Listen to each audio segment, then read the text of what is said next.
Ibn Taymiyyah. Ibn Taymiyyah. Islam Ibn Taymiyyah when he speaks. Ibn Taymiyyah. And yet his name, his books, his legacy is known to every single one of you. Ibn Taymiyyah. The 13th century, a world on the edge of annihilation. The Mongols swept across lands like a plague, crushing empires and tearing civilizations apart. Cities burned, scholars were silenced, and the very fabric of the Muslim world was unraveling. Amid this chaos, in the shadows of crumbling empires, a lone figure rose, a man with a pen in one hand and unwavering faith in the other, a man who stood unshaken, defying the powers of his time. Who was this rebel of thought, this fearless defender of truth? His name? Ibn Taymiyyah. But his story is no simple biography. It's a tale of relentless defiance, imprisoned for his ideas, hated by rulers, feared by his enemies.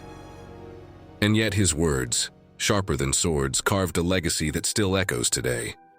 What drove him to challenge kings and scholars alike? How did he find courage when the world turned against him?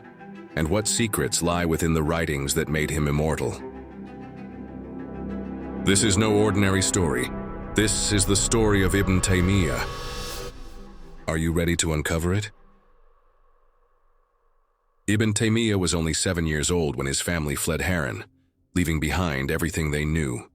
Their destination, Damascus, a city teeming with scholars, but haunted by the looming threat of Mongol invasion. In this city of contrasts, young Ibn Taymiyyah found refuge not in play or comfort, but in books.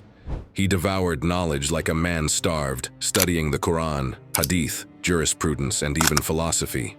By the time he was a teenager, his intellect was unmatched.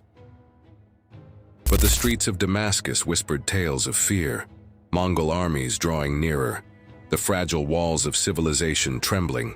In this world of uncertainty, Ibn Taymiyyah forged a mind as sharp as steel and a will as unbreakable as iron.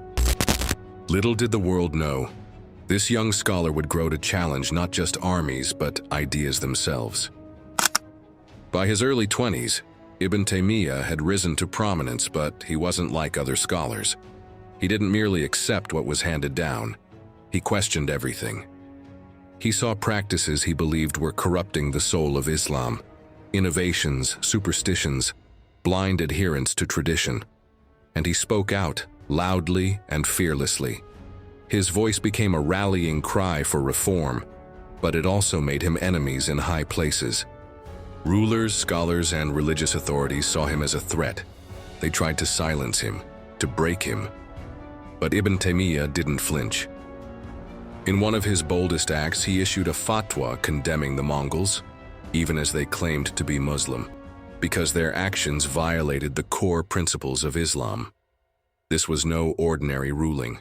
It was a declaration of war against an empire. Such defiance came at a cost. The walls of a prison cell would become his second home, but even behind bars, Ibn Taymiyyah's pen was mightier than the sword. Ibn Taymiyyah wasn't just a man of faith, he was a warrior in the arena of ideas, and his greatest battles were against the towering figures of Greek philosophy. When philosophers like Aristotle claimed the universe was eternal, Ibn Taymiyyah struck back, declaring, "The universe has a creator, a beginning, and a purpose." When they argued that natural laws governed existence, he countered, "Nothing happens without God's will. The laws of nature are but a reflection of divine power." His arguments weren't mere academic exercises.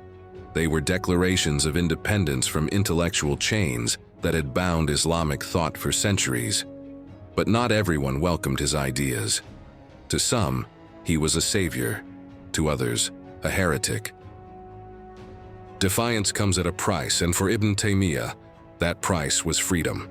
He was imprisoned not once but multiple times, his enemies hoping that solitude would silence him. But inside those cold, dark cells, Ibn Taymiyyah found strength. By candlelight, he wrote tirelessly, his words dripping with conviction and passion. When his books were taken away, he wrote from memory. When ink and paper were forbidden, he etched his ideas into the hearts of those who visited him. The prison walls could contain his body, but not his spirit.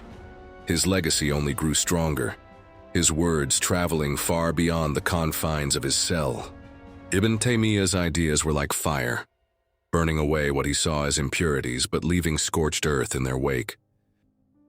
He condemned the veneration of saints, the building of shrines and practices he deemed innovations, bid'ah. These were not mild critiques, they were calls to arms against deeply rooted traditions.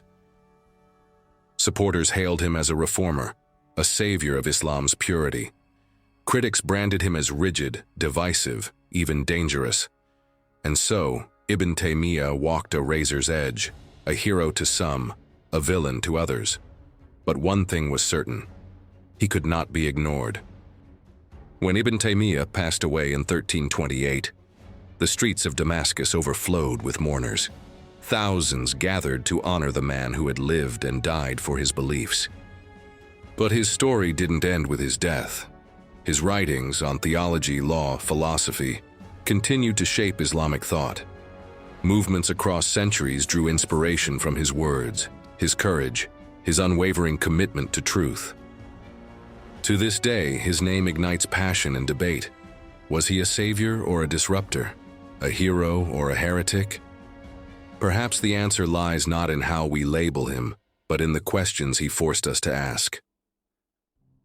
Ibn Taymiyyah's life was a battle against oppression, against intellectual stagnation, against the limits of human courage.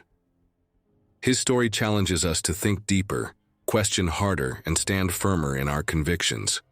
What would you have done in his place? Leave your thoughts in the comments and join us next time on Symbol of Intelligence as we uncover the lives of history's most daring minds. Don't forget to like, share, and subscribe. Until next time, seek the truth, no matter the cost.